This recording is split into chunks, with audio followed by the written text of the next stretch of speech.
সুপ্রভাত বন্ধুরা, সম্পাদ ছোট্ট ফ্যামিলিতে তোমাদের স্বাগত জানিয়ে আজকের আবার একটা নতুন ব্লগ শুরু করছি।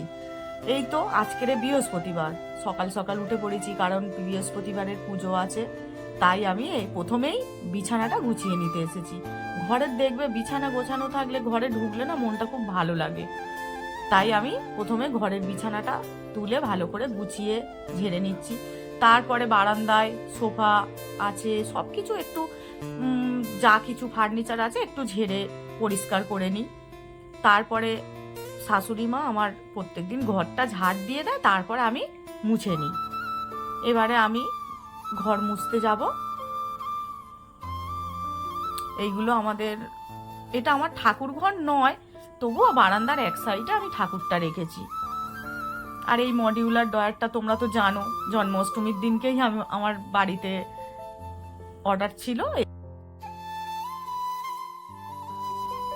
তারপরে এই তো আমি রান্নাঘরটা মুছে পরিষ্কার করে নিচ্ছি, কারণ আজকের বৃহস্পতিবার টিফিন বানাবো, তাই জন্য ভালো করে মুছে নিচ্ছি। কারণ সঙ্গরি এঁঠো হয়তো পেঁয়াজ রসুন করেছি, কারণ আজকের বৃহস্পতিবার নিরামিষ খাই, তো তাই আজকের ভালো করে মুছে নিলাম। প্রত্যেক দিনই মুছি, বৃহস্পতিবার বলে একটু ভালো করে মুছে নিচ্ছি।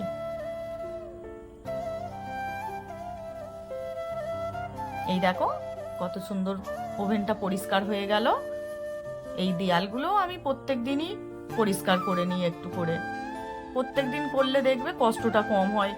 একদিন করতে গেলে অনেক দিন পরে একদিন করতে গেলে খুব কষ্ট হয়ে যায়, তাই আমি যখনই পারি তখনই পরিষ্কার করে নিই। তারপরে সমস্ত কাজ সেরে চান করে পুজো দিতে চলে এলাম। প্রথমে সিংহাসনগুলো ভালো করে ঝেড়ে পরিষ্কার করে আমি ঠাকুর ঘরটা মুছে নেব, তারপরে আমি পুজো করতে আসব।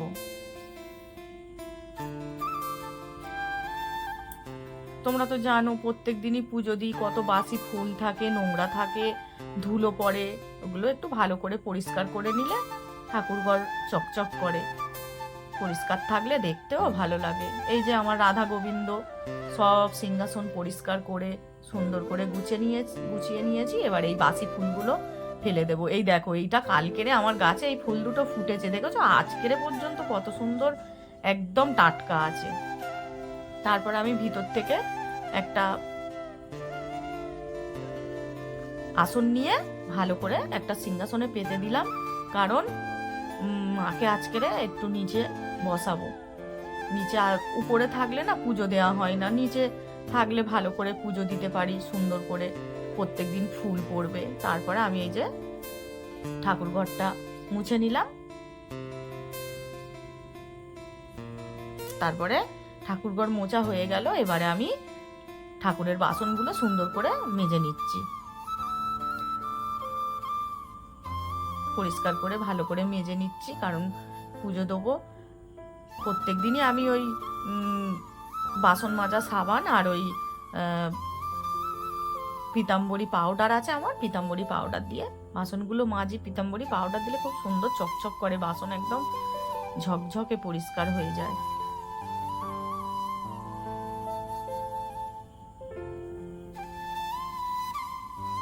এরপরে আমি আবার ফুল তুলতে যাব।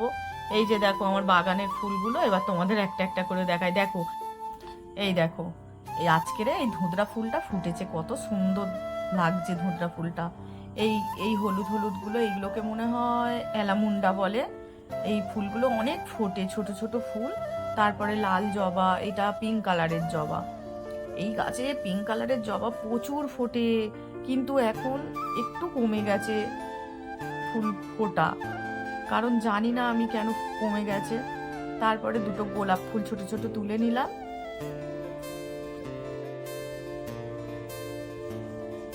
এই দেখো আমার এক চুবড়ি ফুল হয়ে গেছে। তারপরে এই তো ঠাকুর ঘরে এসে গেছি। এসে এবারে ফলমূল কাটতে শুরু করেছি। কালকের বুধবার ছিল, বুধবার বিকেলে বাজারে গেছিলাম। বাজারে গিয়ে একটু ঠাকুরের ফল, তারপরে এই যে ছোট পিতলের গামলাটা দেখছো, এটা একটা খুব ভালো লেগেছে, নিয়ে এসেছি। মাঝে মাঝে এই বৃহস্পতিবার করে মায়ের ভোগ বানিয়ে দেবো এই গামলাটাতে, তাই আমি এইটা কিনেছি। খুব ভালো লাগছে পিতলের গামলাটা। এই ছোট গামলাটা এত ভালো লাগছে, ছোট ছোট জিনিস খুব ভালো লাগে, তাই না? তারপরে মায়ের ভোগ বানাবো বলে একটা ছোট নারকেল নিয়ে এলাম বাজার থেকে। ভোগে নারকেল দিতে হয়। তারপরে আমি চিঁড়ের ভোগ বানাবো। মা তো চিঁড়ের ভোগ খুব পছন্দ করে, তোমরা সবাই জানো। এই যে সব আমি প্রসাদগুলো প্লেটে সাজিয়ে নিচ্ছি, তারপরে আমি পুজো শুরু করব।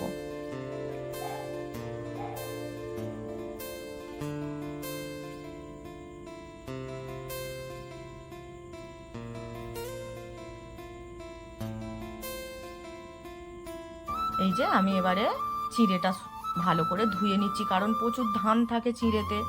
2-3 বার করে চিঁড়েটা ধুয়ে নিতে হয়, নালে ধানগুলো খুব খারাপ। ধান থাকলে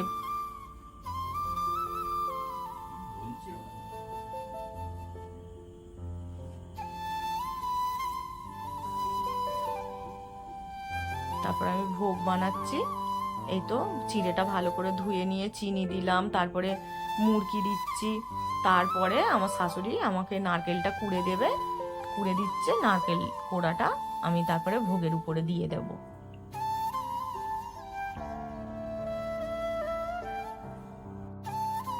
এই যে আমার শাশুড়ি নারকেলটা কুড়ে দিচ্ছে, তারপরে আমি ভোগের উপরে দিয়ে দেব নারকেলটা। তারপরে এই যে মা লক্ষ্মীর পুজোতে যা লাগে পান, আমি আজকের ভাদ্র মাসের বৃহস্পতিবার, খুব ভালো জানোই তো তোমরা, মা লক্ষ্মীর মাস এটা। আমি তাই একটুখানি মায়ের মঙ্গল সামগ্রী সাজিয়ে নিচ্ছি। পান পাতার উপরে ধান দিয়েছি, তারপরে হলুদ, 5টা সুপারি, 5টা কড়ি, মায়ের সমস্ত কিছু মঙ্গল সামগ্রী, আলতা, সিঁদুর, নোয়া, শাঁকা পলা সব এই থালাটার মধ্যে আমি সাজিয়ে মায়ের পাশে রেখে দিই। এটা সারা বছরই থাকে। তারপরে একটু নারকেল কোড়া বেশি হয়েছিল, সেটা আবার সব প্লেটে দিয়ে দিচ্ছি পুজোর প্রসাদ হিসাবে।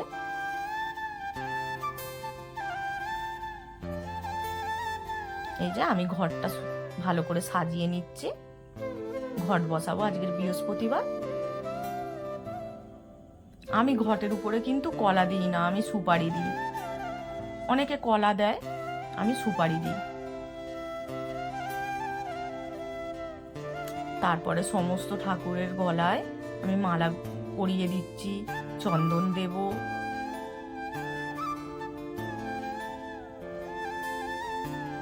তারপরে মা লক্ষ্মীর জন্য মায়ের প্রিয় ফুল পদ্ম ফুল আমি একটা নিয়ে এসেছি মায়ের ঘটে দেব বলে।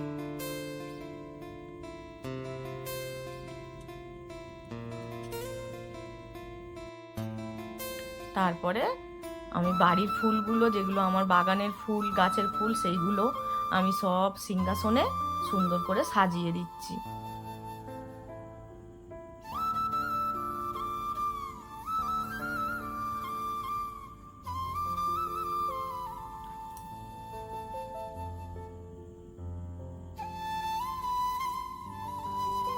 তারপরে আমি বাবা মহাদেবের কে সে ধুঁদরা ফুলটা দিয়ে দিলাম।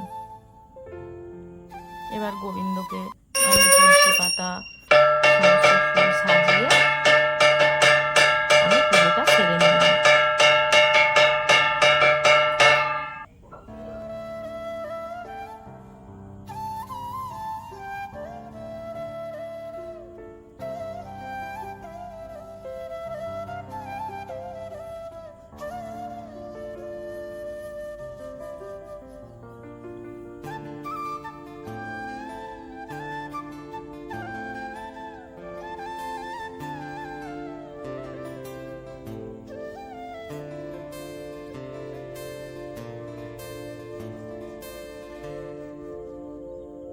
তারপরে আমি সরাসরি চলে গেলাম রান্নার দিকে।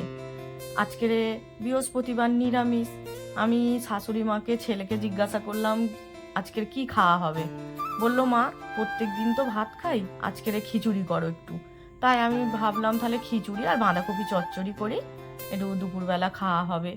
গরমের দিন খিচুড়ি খাওয়া ঠিক নয়, তবুও নিরামিষ প্রত্যেক বৃহস্পতিবার কি রান্না করব, তাই ভাবলাম একটু খিচুড়ি বানাই, ভালোই লাগবে।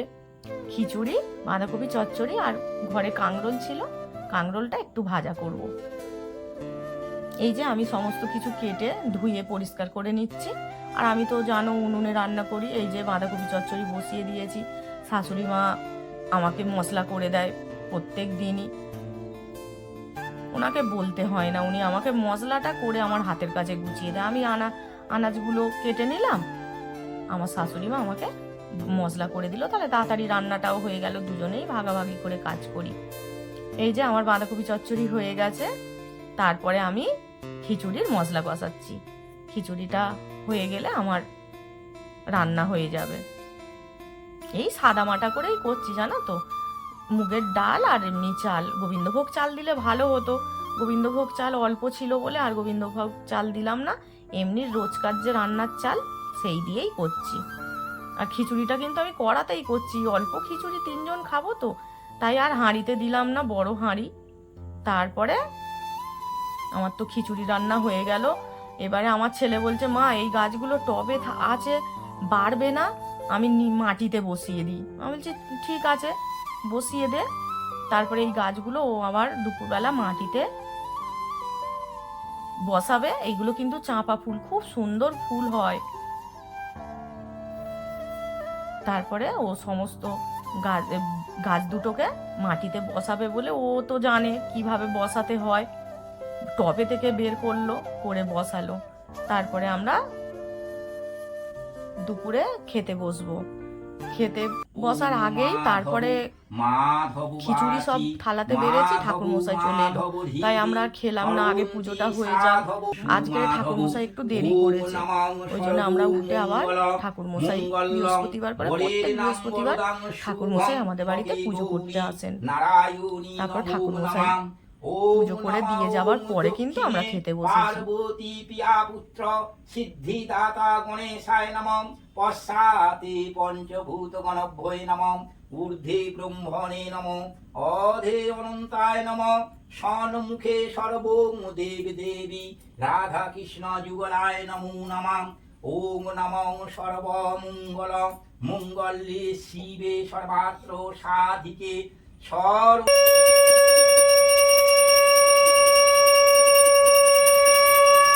তারপরে ঠাকুর মশাই তো পুজো করে চলে গেল। তারপরে আমি খাওয়া দাওয়া সেরে এবার তোমাদের একটু আমার বিকেলবেলা আমার গাছপালাগুলোকে দেখাচ্ছি। দেখেছো বৃষ্টি হয়নি বলে কিভাবে গাছের গোড়ার মাটিগুলো সব শুকনো হয়ে গেছে একদম। আজকের কিন্তু সন্ধ্যেবেলা জল দিতেই হবে, মাটি না ভিজিয়ে দিলে গাছগুলো একদম শুকিয়ে যাবে।